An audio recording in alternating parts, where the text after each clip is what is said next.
बिस्मिल्लाहिर्रहमानिर्रहीम। अस्सलाम वालेकुम अज़ीज़ तुलबा, मेरा नाम रईस अहमद है। मैं आपका दोहम जमात रियाजी का उस्ताद हूँ।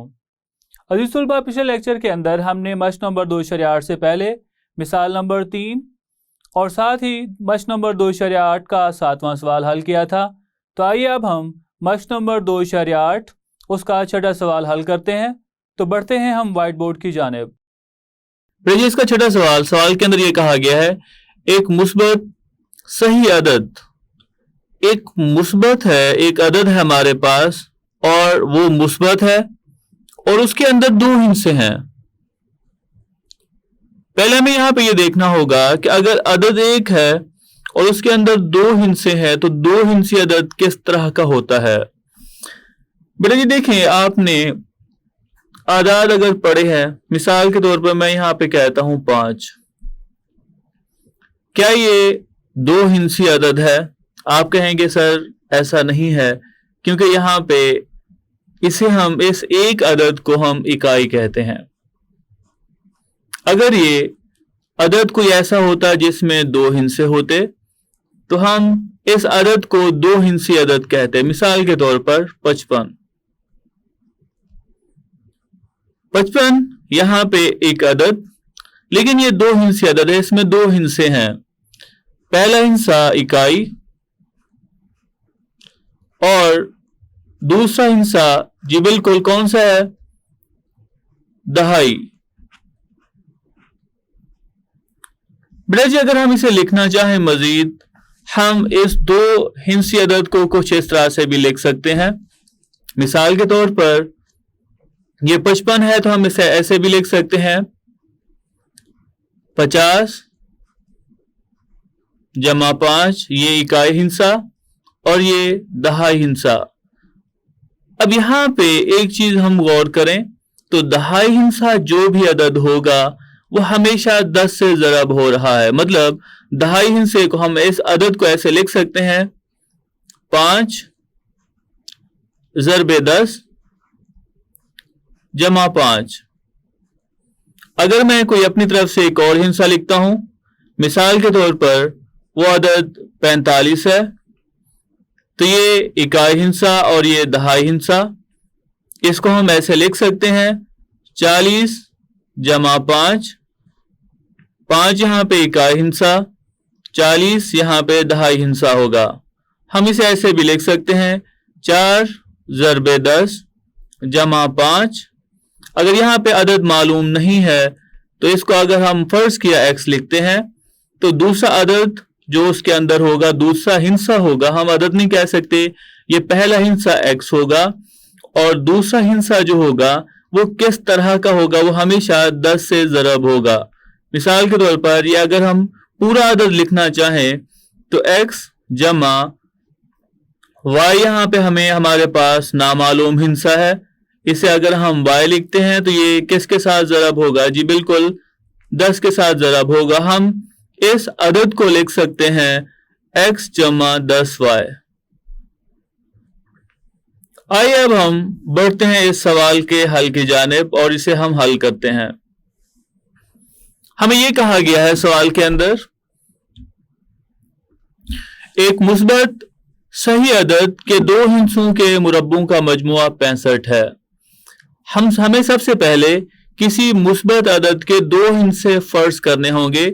हम यहां पे लिखते हैं, फर्ज किया किसी मुस्बत सही अदद का इकाई हिस्सा x है और उसका दहाई हिस्सा y है। बेटा हमने उस मुस्बत सही अदद, उसका इकाई हिस्सा x और दहाई हिस्से को y फर्ज कर लिया है। अब यहां पे हम देखना चाहते हैं कि ये अदद है वो किस तरह का होगा। तो बेटा जी वो मुस्बत सही अदद जिसके अंदर दो हिस्से होंगे वो इस तरह का होगा। अब हम यहां पे देखते हैं दी गई शराइत क्या है। पहली शर्त है, दी गई शराइत के मुताबिक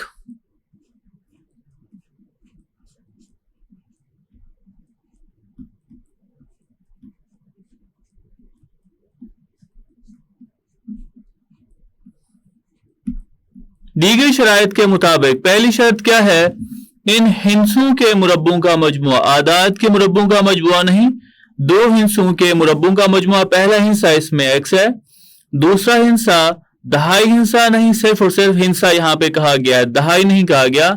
दूसरा हिंसा y है, मतलब दोनों के मुरब्बों का मजमुआ 65 के बराबर है। तो हम यहाँ पे लिखते हैं x की 2 जमा y की 2, दोनों हिंसों के मुरब्बों का मजमुआ, ये बराबर आ रहा है 65 के। नाम हम इसे देते हैं मसावात नंबर 1 का। दूसरी शर्त क्या है? और अदद अपने हिंसों के मजमू का 9 गुना है। जो हमारे पास सही अदद आ रहा है वो अदद किस तरह का है? जी बिल्कुल, वो सही अदद है x जमा 10y का।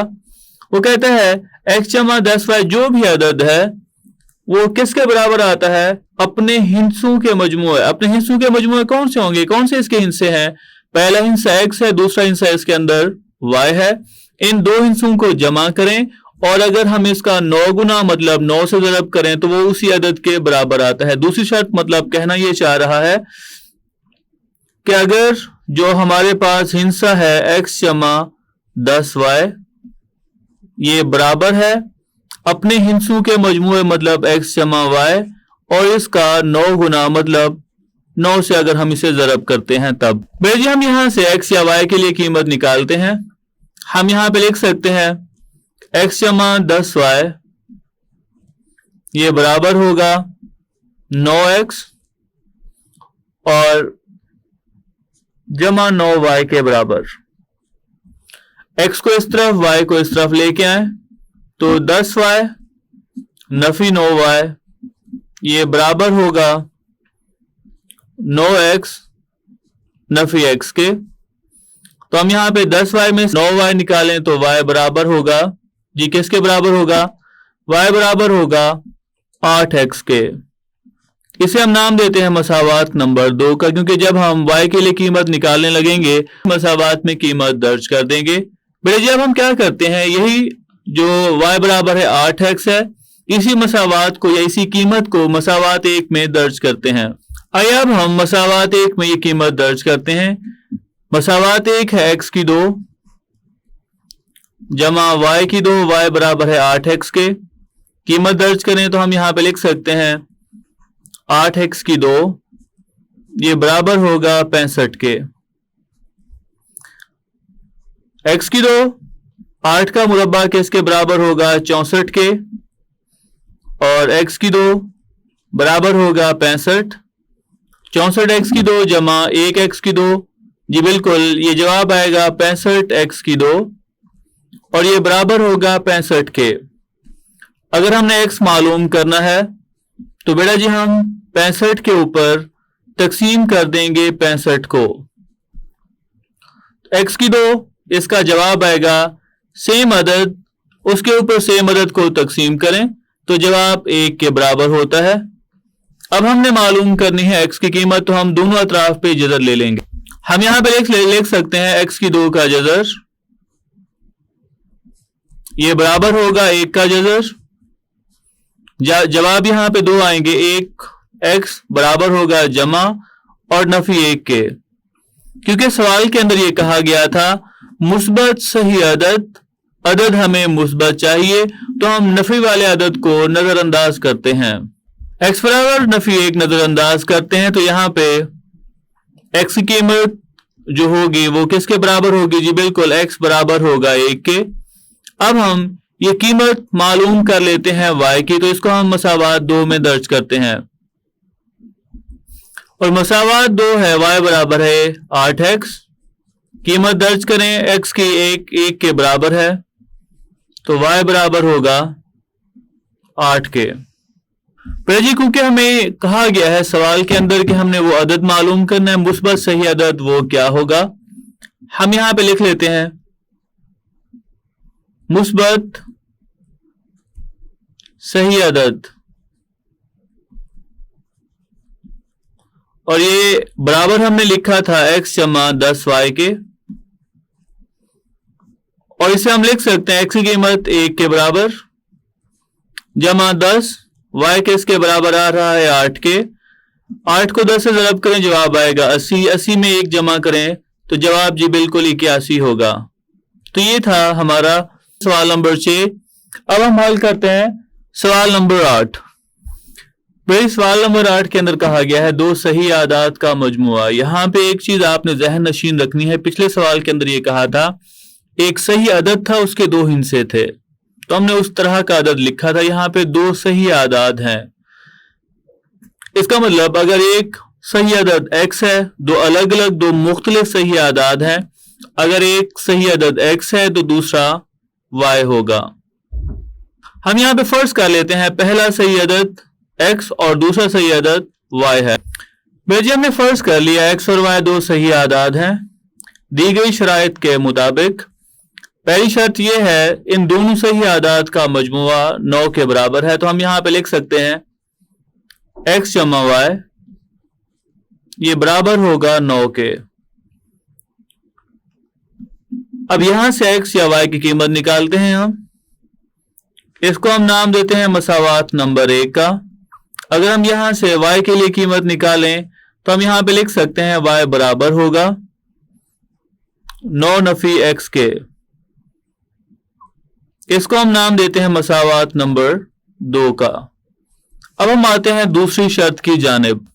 फिर देखिए आगे ये कहा गया है इनके मुरब्बों का फर्क भी 9 है। इसका मतलब इन दो आदाद अगर हम इनके मुरब्बे लें तो वो होगा x का मुरब्बा और y का मुरब्बा। इनका फर्क मतलब हमने तफरीक करनी है और ये किसके बराबर है? जी बिल्कुल ये 9 के बराबर है। इसको हम नाम देते हैं मसावात 3 का। और हम मसावात 2 से हमने जो 9 के लिए y के लिए कीमत बनाई थी वो हम मसावात 3 में दर्ज करते हैं। अगर मसावात 3 में y बराबर है 9 नफी x दर्ज करें तो हम यहां पे लिख सकते हैं x की 2 नफी 9 नफी x की 2 बराबर है 9 के। मजीद अगर हम हल करें तो हम यहां पे लिख सकते हैं x की 2, क्योंकि यहां पे नफी अलामत है तो पहले मुरब्बा खोल लेते हैं। तो यहां पे जवाब आएगा 9 की 2 किसके बराबर? 81 के बराबर। उसके बाद जमा x की 2 और नफी अलामत 9 को x से ज़रब करें जवाब 9x, 9x को 2 से ज़रब करें तो जवाब 18x के बराबर होगा और ये बराबर आएगा 9 के। मजीद हल करें तो हम यहां पे लिख सकते हैं x की 2 नफी 81 और नफी x की 2 और नफी नफी जमा 18x। 9 को इस तरफ लेके आए तो नफी 9 बराबर होगा 0 के। वाज़े तौर पर x की 2 जमा अलामत और नफी अलामत के साथ तो ये कट जाएगा। इसके बाद हम यहां पे लिखते हैं 18x नफी का 81 है और नफी का 9, दोनों को जमा करें तो जवाब आएगा नफी 90 और ये बराबर होगा 0 के। हम इसे लिख सकते हैं 18x बराबर होगा 90 के। 18 के ऊपर तकसीम करें तो x की कीमत जी बिल्कुल x 5 के बराबर आएगा। x की कीमत हमने मालूम कर ली। जब हम y के लिए कीमत मालूम करते हैं तो इसको मसावात 2 में दर्ज करते हैं। तो मसावात 2 है y बराबर है 9 नफी x के। इसमें कीमत दर्ज करें तो y हम लिखेंगे 9 नफी 5 के बराबर और y की कीमत 4 के बराबर होगी। हमने आदाद मालूम करने थे तो हम यहां पे लिखते हैं x बराबर है 5, y बराबर है 4 मतलूबा आदाद हैं। बस x बराबर है 5 और y बराबर है 4 मतलूबा आदाद हैं।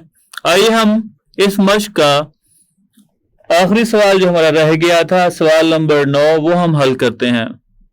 भाई सवाल नंबर 9 सवाल के अंदर ये कहा गया है दो सही आदाद का फर्क 4 है और इनके मुरब्बों का मजमुआ 72 है। आदाद मालूम कीजिए।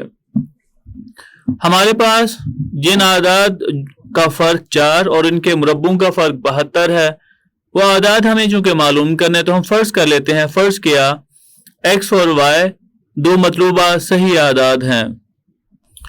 फर्ज किया कि x और y दो मतलूबा सही आदाद हैं तो दी गई शराइत के मुताबिक इन दो सही आदाद का फर्क 4 के बराबर है। तो हम यहां पे लिख सकते हैं पहला अदद x दूसरा अदद y है, इनका फर्क मतलब तफरीक होंगे, ये 4 के बराबर है। इसको हम नाम देते हैं मसावात 1 का। यहां से हम x की कीमत निकालें तो y को दूसरी तरफ लेके जाएं तो ये जमा हो जाएगा, तो हम इसे लिख सकते हैं 4 जमा y के बराबर, और इसे हम मसावात दूसरी का नाम देते हैं। अब हम दूसरी शर्त देखते हैं, इनके मुरब्बों का फर्क 72 है। बेटा जी अगर हमें ये कहा गया है इन दो आदाद के मुरब्बों का फर्क, तो हम दोनों के मुरब्बे ले लेते हैं, तो ये बनेगा x की 2 y की 2। इन दो आदाद के मुरब्बे, इनका फर्क किसके बराबर आ रहा है? जी बिल्कुल, ये हमें कहा गया है ये 72 के बराबर है। इसको हम नाम देते हैं मसावात 3 का। मसावात 3 में x की कीमत दर्ज करते हैं हम। बेटा जी देखिए, अगर हम तीसरी मसावात के अंदर हम ये दर्ज करें तो हम यहां पे लिख सकते हैं 4 जमा y इसका मुरब्बा नफी y की 2 बराबर होगा 72 के। अगर हम इसका मुरब्बा खोलें तो हम यहाँ पे 4 का मुरब्बा 16 के बराबर होगा, जमा y की 2 और जमा 2 कुलिये का 4 और y को ज़रब करें 4y बनेगा। 4y को कुलिये के 2 से ज़रब करेंगे तो जवाब 8y होगा। नफी y की 2 बराबर होगा 72 के। y की 2 मुस्बत और नफी अलामत के साथ, तो हम इसे काट देंगे। उसके बाद हम यहां पे लिख सकते हैं 8y जमा 16 नफी 72 ये बराबर होगा 0 के। मजीद हल करने पे हम यहां पे इसे लिख सकते हैं 8y नफी 56 ये बराबर होगा 0 के। 56 को दूसरी तरफ लेके जाएं तो बच्चे हम यहां पे लिख सकते हैं 8y बराबर है 56 के। y की कीमत निकालना चाहें तो हम यहां पे 56 बटा 8, तो y की कीमत किसके बराबर होगी? जी बिल्कुल 7 के बराबर। आइए अब हम यहां से x की कीमत निकालते हैं। x की कीमत मालूम करने के लिए हम y की कीमत मसावात 2 में दर्ज करते हैं, और वो मसावात है x बराबर है 4 जमा y के बराबर।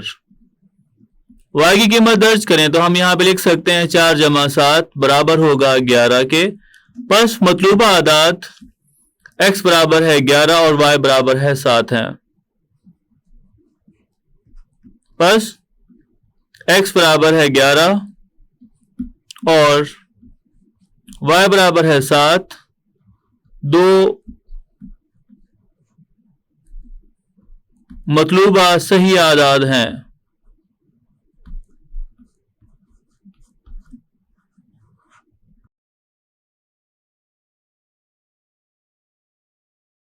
तो ये था हमारा आज का लेक्चर, जिसके अंदर हमने मश्क नंबर 2.8 इसका छठा, 8वां और 9वां सवाल हल किया।